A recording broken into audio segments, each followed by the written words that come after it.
Hello, guys. Welcome back to Healthcare Boulevard. I am your host and creator here at, Healthcare Boulevard. My name is Senaka Pomor, and I am here today with another guest speaker. I'm here with Professor Cardenas, who is again a PAC because we're on the PA side of the Boulevard essentially. And she's gonna shine some light on what she's doing, how she got to where she is right now. If you watch my interview with Dr. Khan, you know that I like interviewing folks who are doing just something a little different than the expected PA route. So I'm excited to get into it and chat with her, and hopefully y'all learn a whole lot because she is a very cheerful person to learn from. Yes. So we are here with Professor Cardenas, and I'm going to have her introduce herself. Awesome. Well, thanks for having me. I appreciate it. It's so good to see you again. So my name is Brianna Cardenas. My credentials or the letters after my name are PAC, ATC. So PAC, I'm a certified physician assistant or physician assistant certified. And ATC is a certified athletic trainer. Currently, I am also enrolled in my doctoral program to get my DMSc, and I am a professor at Keck Graduate Institute, or KGI, in Claremont, California. We're a developing PA program, and I am also the director of clinical education in the MSPA program, or a master's degree. I also wear a lot of different hats. So I serve on the PAEA, which is the Physician Assistant Education Association, CASPA steering committee, where we help to work together. I work with people from across the country to help make the CASPA application process for PA school a little bit more diverse and accessible for underrepresented students. And then I also am an advocate for people with chronic illnesses, and I'm a small business owner for a health education company that services people with hypermobility and chronic pain issues. So we're a lot of different hats. I love it. I love it. And thank you for taking the time and joining me. I truly appreciate it. I'm gonna get started and just ask you. So when I met you as a student. I was a student, and you were a professor at my school at the time, not KGI, because that's your new position. But you, as a PA, you worked in clinic before. What's your journey, and how was your clinical life as a PA before you got into education? Awesome. So yes, I'm so glad that we had the opportunity to meet when I was your professor. It seems like so long ago. But I actually did start my clinical journey. My very first job out of school was in urgent care, and I did that for a couple of months. And it was like, I felt like I was in a novella because like I didn't know what happened to my patients, because you like don't follow up with your patients in urgent care. You just like, treat them to the best of your ability. And you're like, okay, I hope that they're okay. And so like the cliffhanger of like not knowing was just like too much. Like I couldn't take it. So plus my background as an athletic trainer, I had a little like sports med, biomechanic knowledge.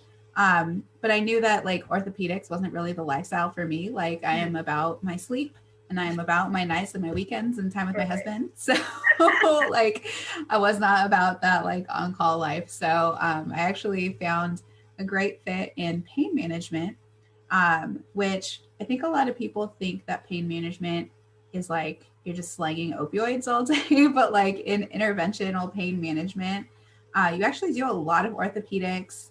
It's like a little bit of ortho and a little bit of neuro and a little bit of rheumatology and a little tiny bit of oncology when you have like palliative care patients. So pretty much anything that causes people chronic pain, which is like one of the most common complaints that people come seek healthcare for. Right. When it's gone on for 3 months or more, it's considered chronic. And we do a lot of injections or things like Botox for migraines or joint injections, muscle trigger point injections. I didn't do epidurals and that kind of stuff, like actual truly in like the spine, but my bosses did that I had worked for in pain management. So I found pain management like 3 or 4 months into my career, and I absolutely loved it. And it was a wonderful opportunity because I had never even heard of pain management. Mm-hmm. It was perfect for me because it gave me that blend of like a variety of patients to see, and also that rapport piece that I was missing with a lot of my patients. So I got to see my patients like every month or 2 months. And I still keep in touch with a lot of them. Like they seek me out on Facebook and they're like, can we be friends now that like I'm not your patient anymore? And I'm like, yeah, sure. Like, why not? Like, Right. I love seeing pictures of your dog and stuff. So like, all right, cool. Like, and you're definitely following up with them at this point, right? Right. So, I mean, we just like, send each other a happy birthday when Facebook tells us it's our birthday and that kind of stuff. But no, I don't practice clinically anymore. And part of why I had to leave clinical practice is I actually have a chronic illness myself. It's called Ehlers-Danlos syndrome, or EDS. And basically I'm very hypermobile. Like my ligaments and my tissues are just extra like flimsy. And basically I ended up needing back surgery because my dura, which is the membrane around your brain and spinal cord. I mean, you obviously know that, Ms. Kapobi, but for listeners. For our viewers, right. Yeah, exactly. So basically my spinal fluid was leaking out of my back in like 5 different places, and it just like happened on its own. So like I ended up needing surgery to fix it. And I went back to practice after like a couple months off, and I just like physically, it was like too much for me. I couldn't do it. And I had to make a really hard decision to say like, hey, I need to take like 6 months off and pause. And fortunately, my boss at the time, he still is like the nicest person ever. Like I send patients to him all the time because he's just like the nicest man. And he was like, no, I totally understand. Like you have to do what's best for you, take care of yourself. And had to leave clinical practice. And during that time, I reached out and tutored a couple of students that were at your program that were like, hey, can you come help us with, I want to say it was HEENT at the time. Oh yeah. And one of my favorite classes. Yeah. Yes. And I was told that there was like an adjunct professor opening. And I was like, you know what? I think I could do maybe a couple hours a week. And I love teaching. I had taken students all through like my time in clinical practice, especially at urgent care. I had a ton of students, not as many in pain management, but like I still love to teach. So I gave it a shot and I fell in love with teaching. And then when a full-time position became available, I applied and I got it. So it was just like an opportunity that it really just kind of fell into place, and it's been great. Like I love education. It's different in a lot of ways than clinical practice, but it's amazing. Like I plan to stay in education forever, like for the rest of my life, or as long as I'm working. Right. And it's really, really flexible. So at some point, I do plan on converting like my business into a practice and seeing patients again, maybe once a week. So there's a lot you can do with it. It's really flexible. So that's pretty darn cool. Yeah. Thank you for that. I appreciate it. And did you find your clinical experience prior to becoming an educator was helpful in that transition? Was it helpful in your style and your ability to be the teacher that you were, the educator that you were? Absolutely. Yeah, absolutely. Because I feel like a big part of my teaching style is like storytelling, where I'd be like, oh, so this happened, or like, oh my gosh, like, don't forget this, because one time I had a patient and this happened, and like, it was a disaster. Like when I teach people how to like hold the otoscope to look in the ear, it's like a very like fancy way. Like I just thought you held it like, like with the grasp of your hand, but it's like a fancy like pinky out way that you hold it. Yeah, I remember learning that in school. That's a hard time with it, like. Yeah, it's awkward. Yeah, like you have to like kind of hold it like a spoon, but also with your pinky out. It's weird. But like, I remember telling the last cohort of students that I taught like the story of basically how like you need to have your pinky out to like not perforate somebody's eardrum, because I legit had a baby in urgent care. Like I didn't have a baby, it wasn't my baby, but like I saw a baby in urgent care, and that thing was squirming around because it's a baby. And like I did not have that technique down as a brand new PA because like I was just, in a rush or whatever. And I swear to you, the tip of my scope like touched that baby's eardrum and bounced right off of it. And I was like, I almost made a baby deaf. Like, oh my gosh, I almost punctured his eardrum. And I like had to that's so nerve-wracking. hold it together because I just like about, had a heart attack. But oh my goodness. Tell that story. Because that experience is memorable and it drives the point home of like why we're learning to hold our otoscopes in a fancy way. So yeah, I feel like definitely clinical practice gave me a lot of insight into like what it's like out there, kind of the different styles of bosses that somebody might have, the different types of health systems that you could work for, like a big system versus like a small independent practice, and some of the hurdles that are there for PAs, because I feel like a lot of that is what's responsible for people getting burned out when they go into any healthcare profession. And to me, being a good educator is like giving y'all a heads up that like, these are some of the hurdles that you'll face, regardless of the healthcare profession that you're going to, but also here's how to like work around them, still give your patients the quality of care that they need, and still fight for your patients. Like, I would rather people know that in advance. Right. Then get blindsided by it. And what are some of the hurdles you face in your clinical profession and now in the years you've been in education as a PA? So in clinic, I would say probably the biggest hurdles were like, I guess if you could lump them into like one group, it was based on insurance.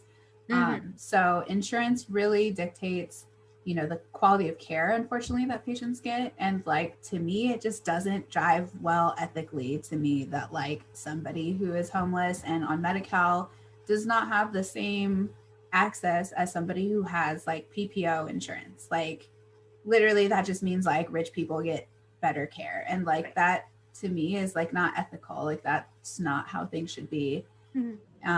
So working with insurance, working with like the workman's comp insurance system, where they literally hire physicians to challenge your medical recommendations to save the insurance company money. So literally like 2 hours of my day sometimes would be getting on the phone, talking with these physician reviewers and what's called a peer-to-peer, and saying like, you've never seen my patient, you don't know my patient, like this is why they need this care. And they would say like, well, that's not FDA approved for the treatment of that, or like that's not something that's acceptable, or they haven't tried and failed, whatever. And like having that conversation with people and then having to explain like they can't take whatever because they're allergic or because they have this other medical condition or whatever. Like it's just, to me, I think it was just kind of a trip that like insurance companies have the power to just override my medical decision making, my boss's medical decision making, like for the sake of saving money. And to me, that was like blew my mind. And then like they just get to decide like how much they pay and reimburse for services. So like the years that I worked in pain management, they literally said, you know what, we're cutting the reimbursement for epidurals. When I started working in pain management, doctors can make like several $100s for epidurals. Now they reimburse like $75 for sticking a needle in somebody's spine and doing a procedure. So then what does that incentivize people to do? Right. No, it incentivizes them to rush and just do more and more and more. And then like, that's how you get medical errors, and that's how you get burned out, nurses, doctors, PAs, because like now we're all having to see more patients, like to make living. And it's literally just that darn insurance. So I'm definitely like an advocate of single payer, and like I honestly feel like just even if we like zoom out, like I'm just kind of like low key, like healthcare should not be a business. Like I think healthcare should be a human right, but like, that's just crazy Professor Cardenas, I guess. Like, I don't know. But this idea you're coming up with, it's so foreign. People deserving healthcare, regardless of if they're financially productive in society. What are you doing? Humans are more than their monetary value. What? So, right. Yeah. So that was the big like challenge for me in clinic. But I think what that does, and like it creates all these other problems of like burnout and like how do we solve that? And so people get focused on like the outcomes that are really ultimately at the end of the day caused by insurance. So like you know, talking about like wellness and burnout prevention and basically teaching providers or future healthcare providers rather that like you're gonna run into these things, and at the end of the day, like please don't take it out on your patients, right? Like don't cut those corners, don't try to sneak 5 more patients into your schedule because like it compromises the care that you can give to your patients, Right. And it doesn't give you that same joy of knowing that like, hey, I really gave my best to that patient, because then you just feel like you're literally like on an assembly line seeing patient after patient after patient. And I remember telling you all, like, don't work for a company like that if you can. Like, just don't do it. And the more PAs and the more healthcare providers, they like, no, like I'm not going to see more than 20 patients a day. Like, what are they going to do? Just, you know what I mean? Like, if we all collectively said like, no, we're not doing that, then it wouldn't happen anymore.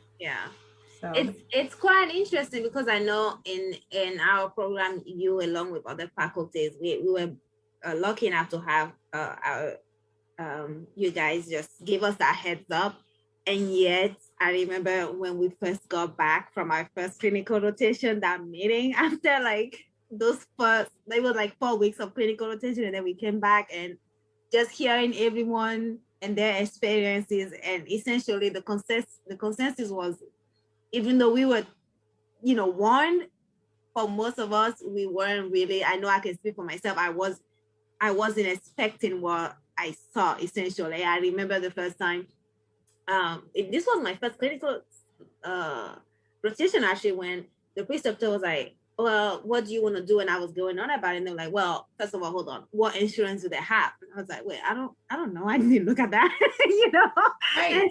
Yeah, I just treated them like a human being, like I'm not a person with IHP, like right. It's like, and then that, you know, essentially a lot of clinics you go to, it's like it's color coded and everything, you know, the insurance they have, so that it's part studying and practicing medicine, and other parts studying and working the game of insurance, you know, which as you said can add to the burden of being a healthcare provider. But no, it's definitely important to have folks like you give us a heads up before we are thrown in there in the arena and try to figure out, wait, well, what's happening? Right. It's like warned but not prepared. Yeah, like when you get out there. Yeah. Exactly. So no, I for one definitely appreciate that. And let me ask you, in terms of your current position as an educator, do you work with, I assume with a clinical, when you were working in clinic, you were interacting with more clinicians, whether that's an MD or NP and so forth. Do you have that same interaction with this? I'm guessing not the same titles, but do you still work in team essentially as an educator? Yes. Working as an educator, like it really, like you have to have good people skills, in my opinion. So like the institution that I'm at now is Keck Graduate Institute, and we're a developing PA program. So like right now I don't have students. And that part is hard for me because like I love teaching. Like I know they're coming, right? Like we're taking our first class of students in 2022, and our applications for CASPA for our program start this cycle. Okay. But to me, like just as a softie and like as somebody that like loves seeing people, like I'm just like, but my students, where are they? Like, so missing my students like is a hard part for me. But yeah, no, I interact with so many people in the academic setting. So just today I met with like our corporate sponsorships team. And on that call, we had our directors of various programs. Our PA program was represented. The PharmD, or like the pharmacist program, was represented there. We have an occupational therapy program that's in development as well. We have a master's of engineering in medical device production. We have bioprocessing and various like research track types of master's degrees that are available. And then we also have pre-PA and pre-medical post-baccalaureate certificates. And during our meeting, we were discussing like our corporate partners that we deal with, like big hospital systems and so forth. And just like in the last several weeks, we've met with like the CEOs of big giant hospitals and chief nursing officers and chiefs of operations and vice presidents and all of that at these big companies, all the way to like getting on the phone every day and calling little mom and pops and saying like, hey, like, are you interested in taking students? And, you know, talking with, you know, a practice of one physician, you know what I mean? So it really runs quite the spectrum of, you know, talking with bigwigs and talking with colleagues of all different types of backgrounds, talking with like the marketing team, and then even reaching out and talking with sponsors that are like not affiliated with like medical practice. So I'm putting together a virtual 5-day pre-PA event. It's called the PA Summer Success Program. And it's in June of this year. I can give you the link if you'd like, where people can click and look into it. But we're having a big panel of speakers. Share that with our listeners. Thank you. Yeah, and it's open to everybody. So high school students, college students. It costs $20 to apply, but if you email us, you can get a fee waiver. So then it's free. And it's not on Zoom, which I know everybody's like sick and tired of Zoom. And so it's on this cool like collaborative platform where you get to like go to different tables and see sponsors and that kind of stuff. So it's really cool and interactive. And I'm super excited for that, but that requires me reaching out to like, you know, banks and other people where I'm like, hey, can you like kick down some money so we can make this extra special for our students? So it's really cool. It's a lot of people that I interact with. I feel like I'm in a lot bigger pond than I used to be, because in clinic it was like I would just work with the people that I was, you know, pretty directly involved with, or people that I'd refer patients to. And now this feels like I'm just talking with people all over Southern California in all different sectors, and it's pretty cool. It's just very different. So yeah, I imagine. Well, that's very cool. It's I'm always happy to see PAs in different aspects of their professions. But I'm going to reverse the wheel a little bit and ask you why you decide to become a PA. This is one of those questions that I think I'll just keep for all of my guests, because it's always good to hear the background of why you particularly decide to become a PA, because again, you have many options, from MD to NP to PT to, you know, anything else. So why PA?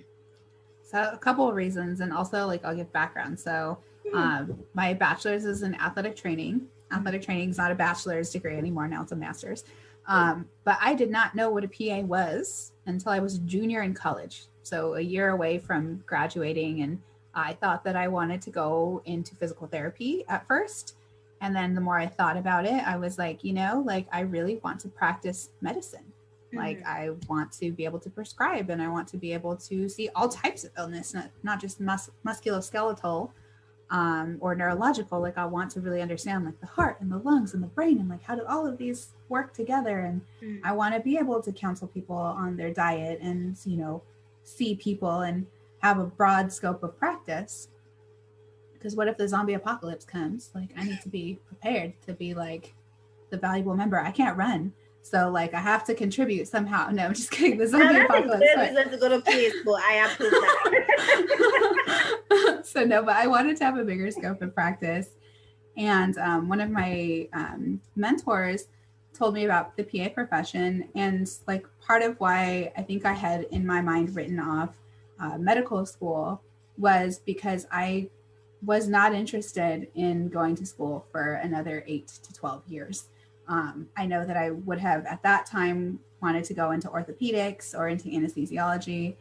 But then I thought to myself, like, what if that's not what I want to do? Like, I'm going to go to this residency, and then if I find out partway, like, it's not what I want to do, then like, too bad. Like I had to repeat a residency or just like stick it out and be unhappy in my job. Like, I just like, I don't know, that didn't sit right with me.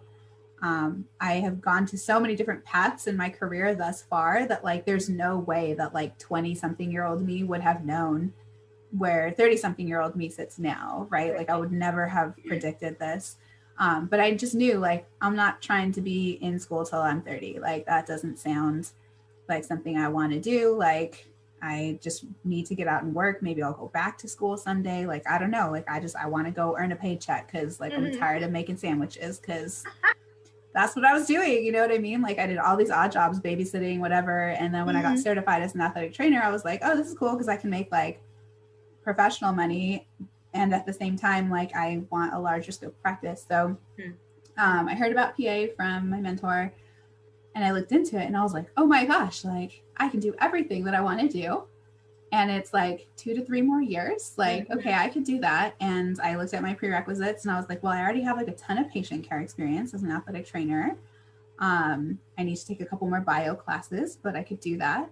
And I stayed an extra year in undergrad to get those prerequisites done. And I also like hustled my butt off and like did a bunch of prereqs at like junior colleges at the same time, worked and did all that stuff and like did my grind, you know? And so I applied to PA school and they asked me that same question, like, why not MD?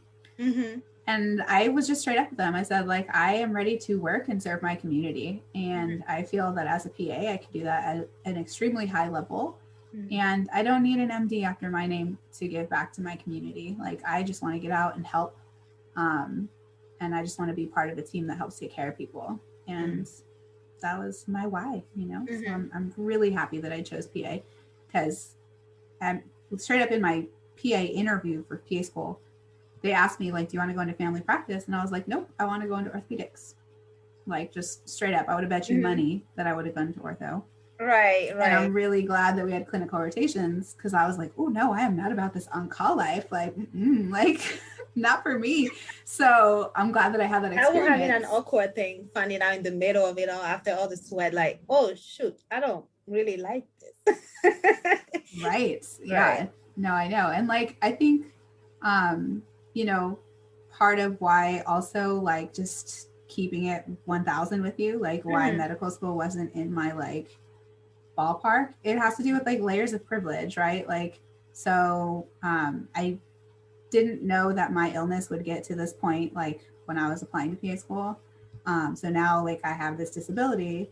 At the time I was still very functional. And so like, I still have, you know, I'm still a woman of color. I'm still a queer woman of color, like all of those things. Like when you don't see yourself represented in a white coat, when you don't see yourself as, you know, when you don't see doctors or other healthcare providers that look like you, when you don't see teachers who look like you, like you don't think you can do it. Like I know that I had mega imposter syndrome. Like I remember being in PA school and being like, oh my God, like there's like 4 other brown people here. Like, did they admit me by mistake? Like, am I even supposed to be here? Like, you know, I still keep in touch with my one other person in a class of 98 that was LGBTQ. Like, so all of these like intersectional identities gave me like pause to even believe in myself at that time. And so, not to say that like, if I could have gone back and like done it different, like I would have, but I think in my mind,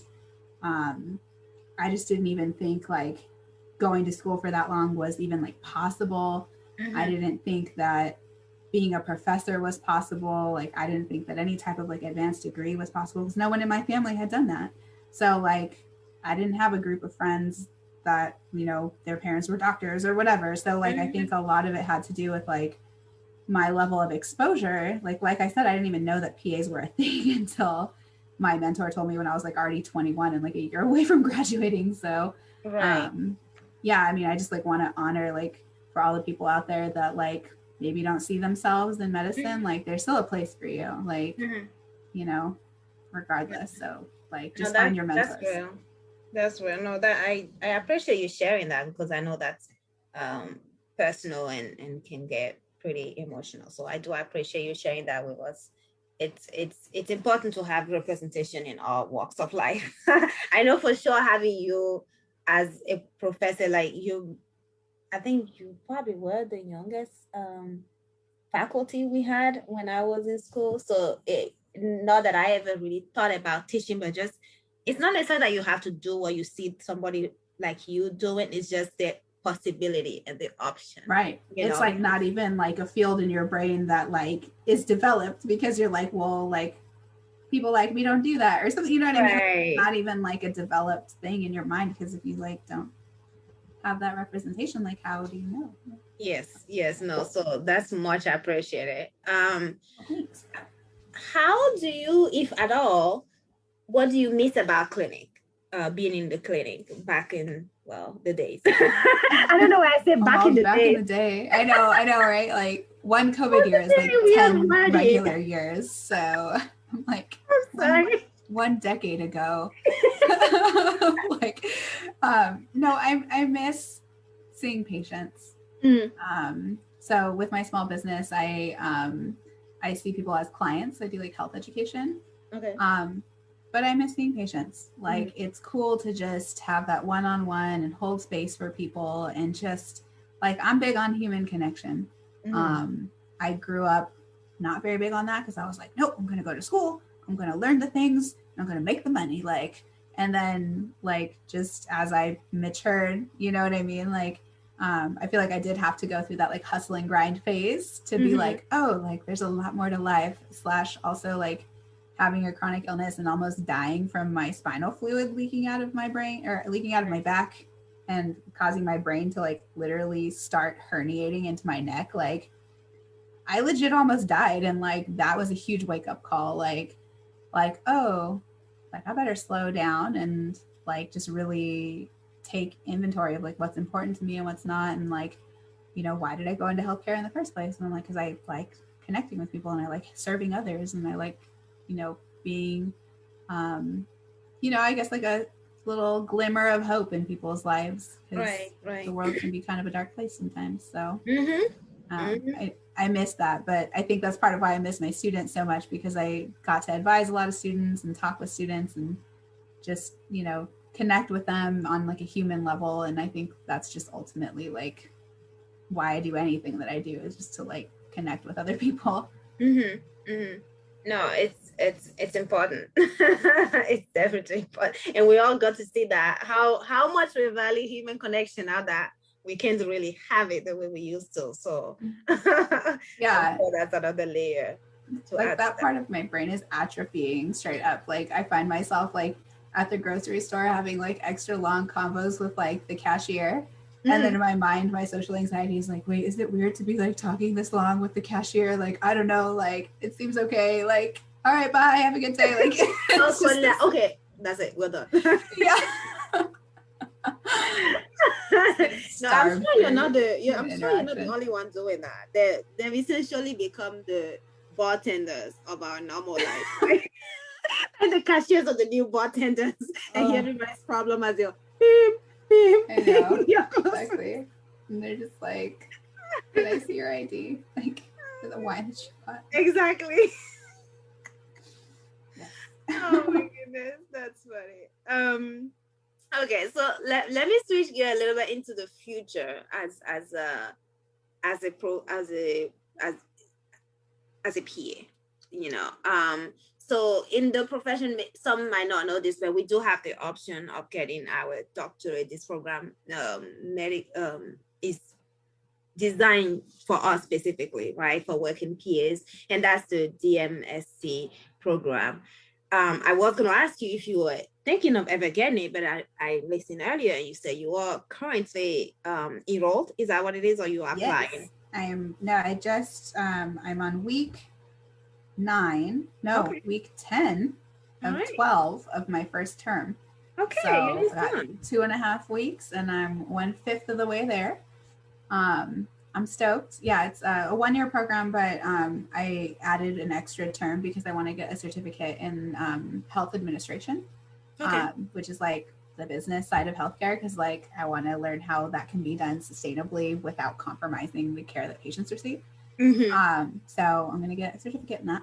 And also because I plan to like convert my business to a practice at some point. Like, I probably should know like the laws around that, you know what I mean? So, right, that will be helpful when the time comes. Right. So I'm at the DMSC program at Lynchburg in Virginia, but it's all online. And it's the OG program. It's for PAs by PAs. So all of my professors are PAs that have either practiced or like they're in education. They all have their doctorates as well. And it's amazing. Like, I'm learning so much. I love it. It's great. Like, 5 stars, highly recommend. And a doctorate, I don't think is necessary for you to practice as a PA. I know that when I finished PA school, I was like, I never want to open a book again. Like, I am done, like, going to school. Like, never again will I be a student. Like, I will look up what I have to look up on Medscape or Up to Date, but like, never again am I going to be a student. And here I am, like, you know, just like 15% of the way done with this program. But I feel like I needed that like cool off from PA school to like forget the intensity of it, to then like be like, yeah, like I can do that to myself again. Sure. So no, but I love it. Like I'm learning a ton. And I'm making a lot of connections. And I think there's certain areas of healthcare or like where you can kind of pivot into as a PA where like a doctorate's just necessary. Like in academic medicine, like if I ever, you know, want to have like a different position, like way down the line in the future, like way down the line, like, then you need a doctorate, you know, like to kind of hold water in like that academic pool or whatever. Or like if I wanted to go into like administration and like help be what they call an APP or an advanced practice provider coordinator, which is like the PAs and the nurse practitioners, and coordinate that kind of thing. Like a lot of times they do want you to have like that extra degree where you learned more about like the business side of medicine, or where you learn more leadership skills. And this program really has been helpful for that. Like I learned my leadership style and all that good stuff. So it's great. That's what's up. And do you see, I don't know if you've considered other education programs or advancement in terms of PhD or doctorate for education versus this DMSC? Did you choose this because it's specifically made for PAs, or could you have achieved the same with other doctorate or PhD program that are geared towards health in an administrative way? So I did consider a lot of different degrees actually. And at some point, like I still am strongly considering getting my license to do marriage and family therapy. Okay. Because I have a huge interest in chronic pain and how it relates to trauma. And so healing that piece of it, especially like going through my own chronic illness stuff, like it's traumatic to almost die, and it's traumatic like to have, you know, adverse childhood experiences, which a lot of people with like chronic illnesses and just like a lot of people in general have that, right? So like to me, like in my, I guess like 10-year plan, I'm like, I want to have this practice with like a bunch of healthcare providers where we do like full service like healthcare for people with like complex and like either end of life or very difficult to manage diseases. And part of that, I think, is the therapy piece and the pain management piece and the exercise piece and all of that. So I've looked at a whole bunch of different ones. I looked at a PhD in neuroscience at one point. I looked at an EdD in like organizational leadership and, you know, like education, because I am an educator, but ultimately like the DMSC just makes the most sense for me right now. Also because it's only a year to get your doctorate, which to me, like that's a huge plus. Right. And it's really nice because there's a lot of different certificates and tracks that you can do within it. So I did the academic track instead of the clinical track, and then I'm getting my certificate in health administration. So to me, it gives me a lot of access without necessarily spending like $100,000 more, or rather not spending it, putting myself in that much debt on top of my student loans that are already like too much. So yeah, because if I would have gone like the PhD route, like that's like 5 years and it's usually a full-time investment, and like I don't got it like that where I can like not work for 5 years and be cool. Like no. So this is made for people who work full-time, and my professors are great. They're extremely accommodating and they're amazing. So like I'm really happy with the decision I made. I'm happy to hear it. And seeing you talk about it, and I know Dr. Khan, and I can't wait to call you Dr. Cardenas as well. Oh, thanks. It's definitely good to, as we talk about representation, have people around me and my cohort and other new PAs who are considering this, to know people who've been through it that we can reach out to, or you know, just have as an example when we decide to get into this education or higher, better in our education. Absolutely. But I did want to ask you, what would you recommend or what would you say to somebody who's currently practicing as a PA in the clinic and is considering education as a PA? I would say ask yourself why you want to do it. So if it's just that you're burned out on clinic, like coming to education it's hard because I just thought it was going to be like a preceptor, but like a preceptor plus, and like it was not. Like education, like mad props to all my teachers out there and professors, because like being a good teacher is a completely separate career and completely separate skill set than being a good healthcare provider. So it's like these ebb and flow, because like I had been doing pain management for like 7 years and was like, oh yeah, like I know pain management, like I'm absolutely specialized in this, like I got it.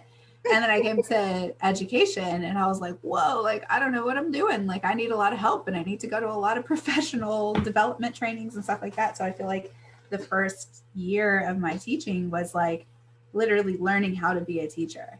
And my husband's a career educator.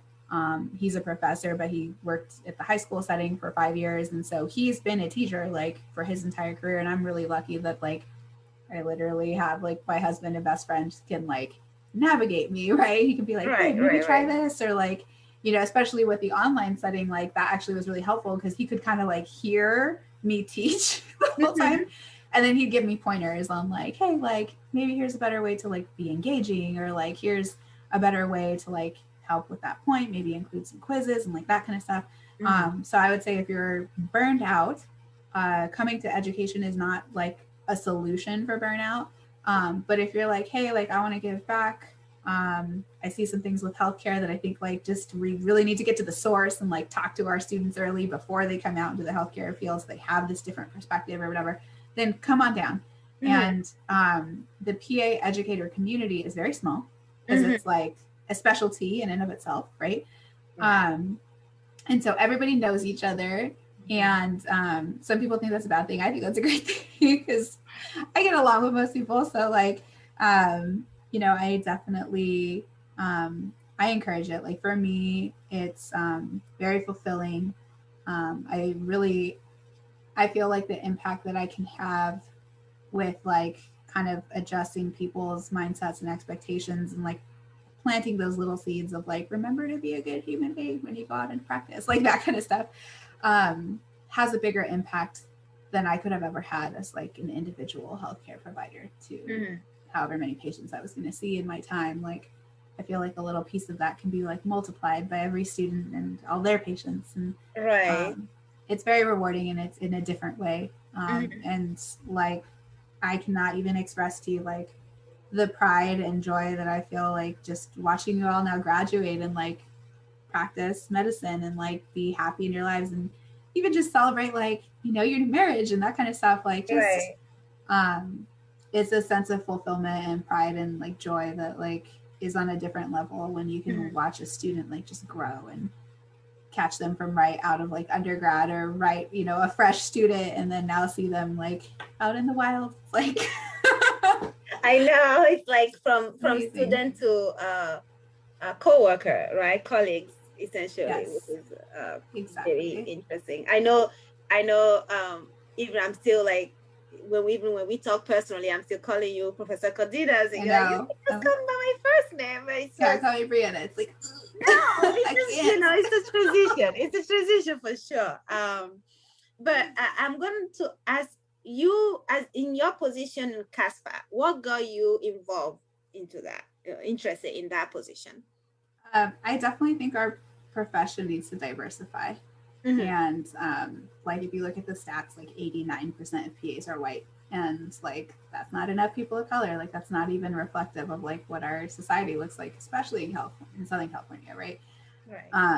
So we need to really take a step back and look at like what are some of the barriers, where are some of these gaps getting created that are preventing you know, people of color, people from like underrepresented communities, like Native American communities, for example, like where are they dropping off? Like, why are these people not applying? Or like, you know, if their applications aren't as strong, like what's happening here. And when you take a step back and look at it, like there's a couple different reasons for that. So like one is that like the awareness in high schools, like if you go to like a predominantly white high school, like I recognize that even though I am like a woman of color, like I went to a predominantly white high school. And so my teachers around me I grew up hearing like, I'm going to college. Like it's not a if, it's a when. I, can have access to these careers. I can be, a medical professional at some point if I want to, right? Like all of those things are like planted at a very young age. And then my husband, who worked in like very deep in the Inland Empire, it is not the same. Like when you have school districts that are like predominantly Black, brown, or underserved, like low socioeconomic status students. And so you don't have people saying like, when you go to college, you don't have people saying you could be a healthcare provider. You don't have like this kind of exposure, so it's even just like a disparity from like the get-go, which is why I'm really excited about these summer programs that we're going to be doing, because they're free and like, just come learn about the health professions, that kind of stuff. But then when you even look at the application process, this CASPA, right, the Central Application Service for Physician Assistants. So CASPA is a beast. Like I remember applying to CASPA was extremely confusing for me. I had no idea that it was real expensive to apply to PA school. Like it's hundreds and hundreds of dollars to apply to PA school. And like, I had no idea. And so I remember we were like almost couldn't pay our phone bill because like I had to apply to school and I could only afford to apply to one school. So like, you know what I mean? Like those types of things like really disadvantage people who like, compared to their counterparts who have pre-PA coaching and like have, like paid services to like review their personal statement and interview coach them and all that stuff. So I'm really fighting hard for someday for there to be like a little yes, no button that says like, did you pay for a lot of help? Because like, to me as a somebody who interviews students, like that says a lot. Like if you paid $1,000 to have somebody maybe like write your statement for you or that kind of stuff. Like I'm not saying that's bad, but I'm saying that that's not a level playing field as somebody who like didn't have that access. And so like we're working to basically simplify CASPA for like both the schools and for the applicants. We're writing like best practices for like re-applicants or like making your best personal statement, like tips and tricks for students, just to make sure that there's more resources, because right now like there's not really a lot of great tips other than like people on social media. And then there's like this whole like analysis paralysis where you're like, oh my gosh, that person has like a 4.0 GPA and all these hours, like can I even compete and be a PA school? And it gets really overwhelming. So just for there to be like an unbiased, like we don't have skin in the game, right? Like we just want our profession to be more diverse. Like it doesn't, like serving on this committee, like we don't have monetary gain, like we're not selling pre-PA services, like we're just putting, resources and information out there for the playing field to hopefully be a little bit more level so that we can start to change the demographics in our profession a little bit. So okay. And as you are in that position, if say a PA or PA student is interested in getting more involved on that organizational level, what would you recommend or advise them to, what some beginner steps essentially to get more involved? So pre-PA student or PA student? Either way. Either PA students or already PACs who want to just get more involved into CASPA and so forth. I would say the best thing that you can do is pay your dues for your professional organization. So like be a AAPA member and pay your membership, be a CAPA or whatever state you're in. For us, it's CAPA, California Association of PAs. Pay your membership fees, because that money that you pay goes towards helping support these organizations that are going to improve the laws for you in the state that you practice in, and that are going to make it so that we're not getting like, left behind compared to like other professions who have stronger lobbies or who have higher numbers than us. Because our profession is still fairly young compared to like nursing, for example. or compare to physician. So there's organizations out there that don't like PAs and they don't like nurse practitioners. They feel threatened by us. And they actively lobby to put restrictions on how we can practice. And so it's up to us to pay our membership dues as PAs or as pre-PAs or PA students, because the people that are going to go to bat for us and say, no, PAs are trained medical professionals. We deserve to have the scope of practice that we've been trained in.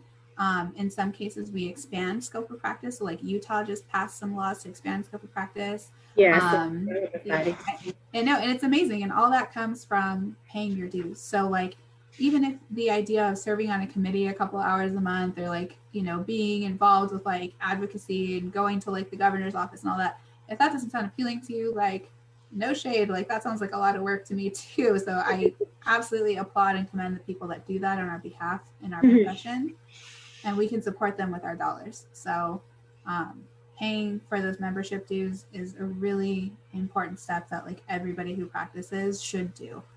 It's really in your best interest. It's tax deductible. It goes to support the profession and make sure that we all have better working conditions. So yeah, I like just pay for your professional membership dues. That's like one of the first things that you could do. And then if you want to get involved more after that, like every PA organization that I've ever been affiliated with or a part of, like they welcome people with open arms. They're just happy to like have, you know, an additional person willing to help, you know. Right, that's fair. I'm gonna ask you a question, and if you're uncomfortable, totally feel free not to, because this is something I just thought of.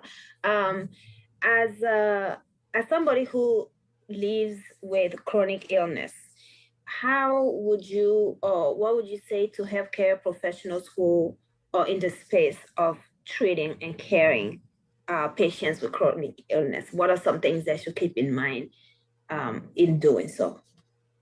That's a great question, and I like am absolutely an open book about that. I feel like that's like a piece of the advocacy part. So number one, like I don't think I can quite put into words like the exhaustion that comes with living with a chronic illness, especially one that is painful.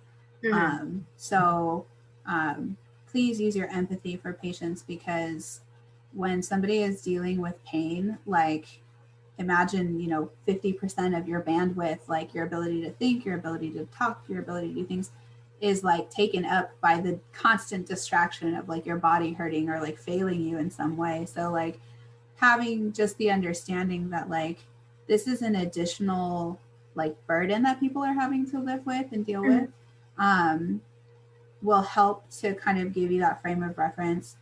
And also that people with rare diseases like EDS, what most people have never heard of, right? Like patients who live with these very rare diseases, or not super rare in many cases, but even patients who live with like multiple sclerosis or lupus and those kind of things, like we know what those are and we know how to treat them, but like your patients are savvy, you know, like I see these like snarky, like your, you know, Google certificate isn't the same as my like medical degree or whatever, like on mugs or t-shirts, and it's just like this like these patients blah blah blah. Like patients are not your enemy. Like patients literally just want to get better. You want your patients to get better, right? So like spend the time with them, right? Like even though it's not as efficient, like look at your patients in the eye, talk with them, listen to them instead of doing your charts at the same time, you know. Ask your patient, like, what are your goals? Set some goals with them and ask, because I think with the chronic illness population, it's not like, oh, I give antibiotics and it's better, like a urinary tract infection, right? Like this is something that somebody's been dealing with for a long time, that they're going to probably deal with in some capacity for the rest of their life.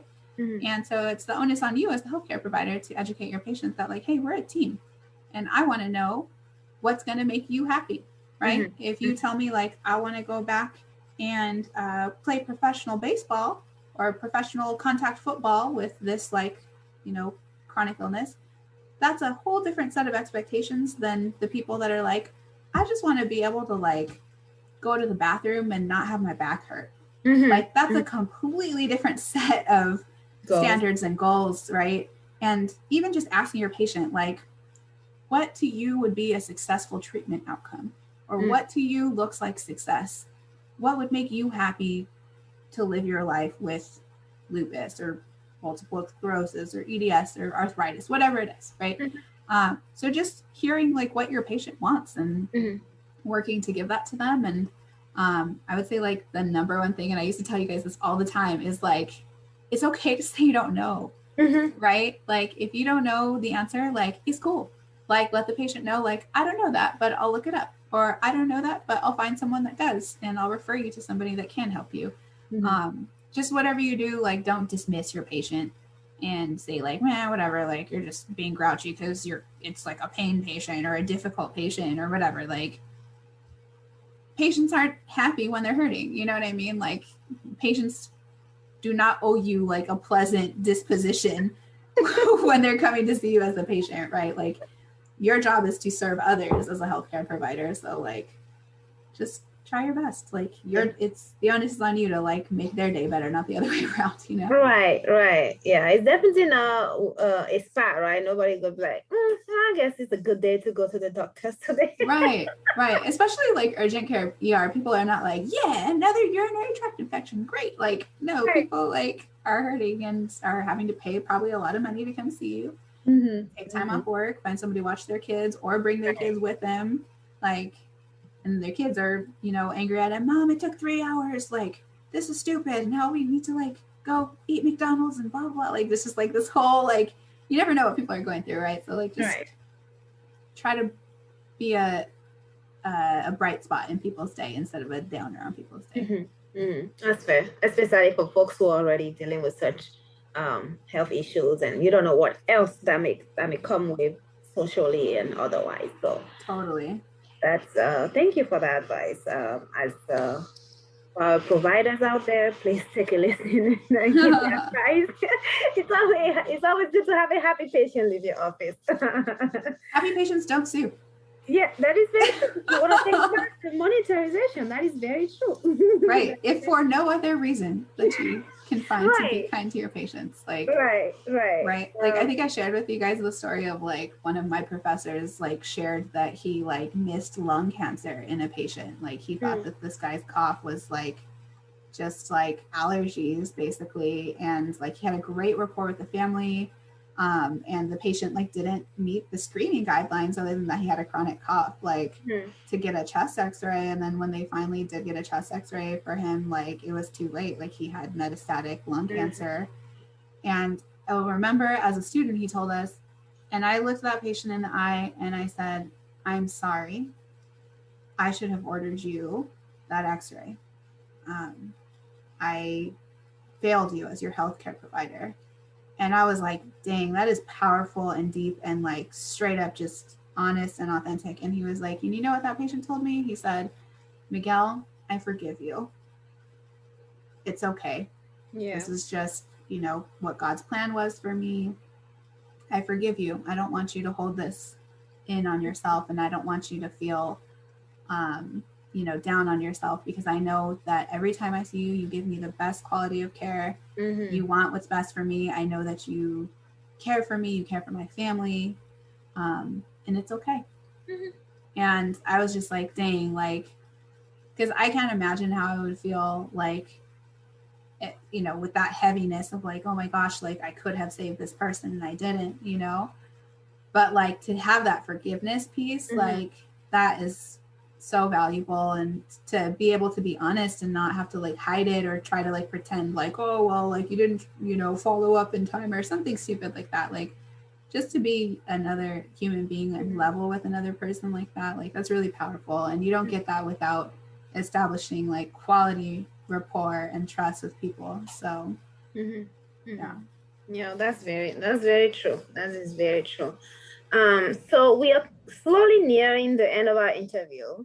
But let me ask you, just on a general standpoint, any word of advice or inspiration to our future PAs, regardless of where they are on their journey, or even if they're already in PA school? We both know that's a struggle. It is a struggle, yeah. The struggle is real. Like, I see motivation never goes wrong in PA school. There's something got too much motivation. Yeah. I would say that like if you're in the PA domain of the profession, right? Pre-PA, PA student, like you've picked a great profession.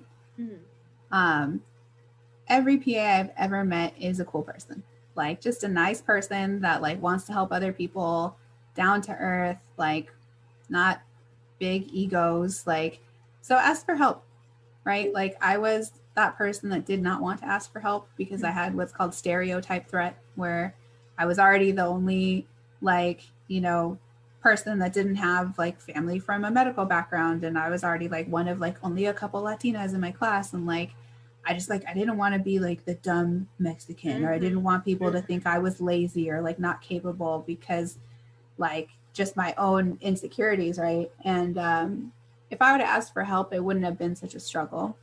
I guarantee you that your professors or the people that have like demonstrated that they care for you, like they could be making more money working in clinic, right? Like the people that are in PA education, like they're doing it because they care about you, they care about the profession, they want you to succeed. So like ask for help, ask for mentorship, ask for guidance, and don't be afraid to reach out. Like even if you just like connect with somebody on LinkedIn or on Instagram or whatever, like join a Facebook group with a bunch of other PAs. Like don't do it alone. Like just reach out. You have an amazing network of people in the PA community, and like work with them. So, and then pay it forward when it's your turn.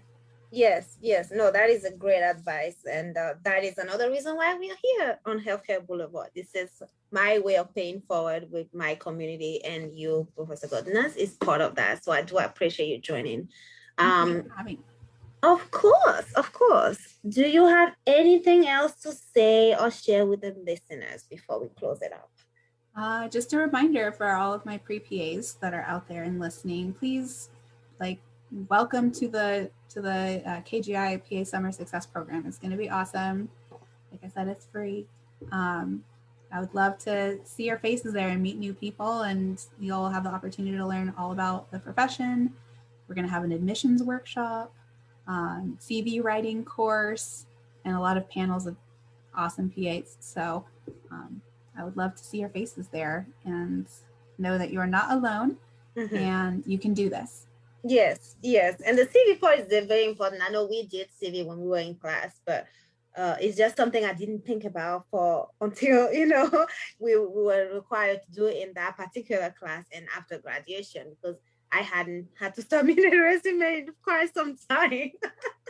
Yeah, and it's like one of those things you put it off and then you're like, where do I even begin? Like, you don't like stay on it. So right, because I'm like looking at my old resume like, well, it's half of it doesn't even make sense to even keep there. The other half I had to reward it or what have you, and it's definitely a skill or knowledge to have, and it helps. It may not be helpful now, but trust me, when you need it, you'll be glad you got the help when you needed it. Yeah.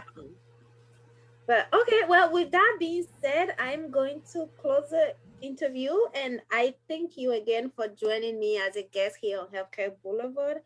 Again, this is Professor Godinez, and I will share the link to the KGI, as she mentioned, and anything else that she's willing to share with you. So look in the description below if you're checking this out on YouTube or on podcast. I will check out the website. But other than that, this has been a great pleasure, and we are going to close it out. Thank you, and have a great evening. Bye. Thank you. Bye.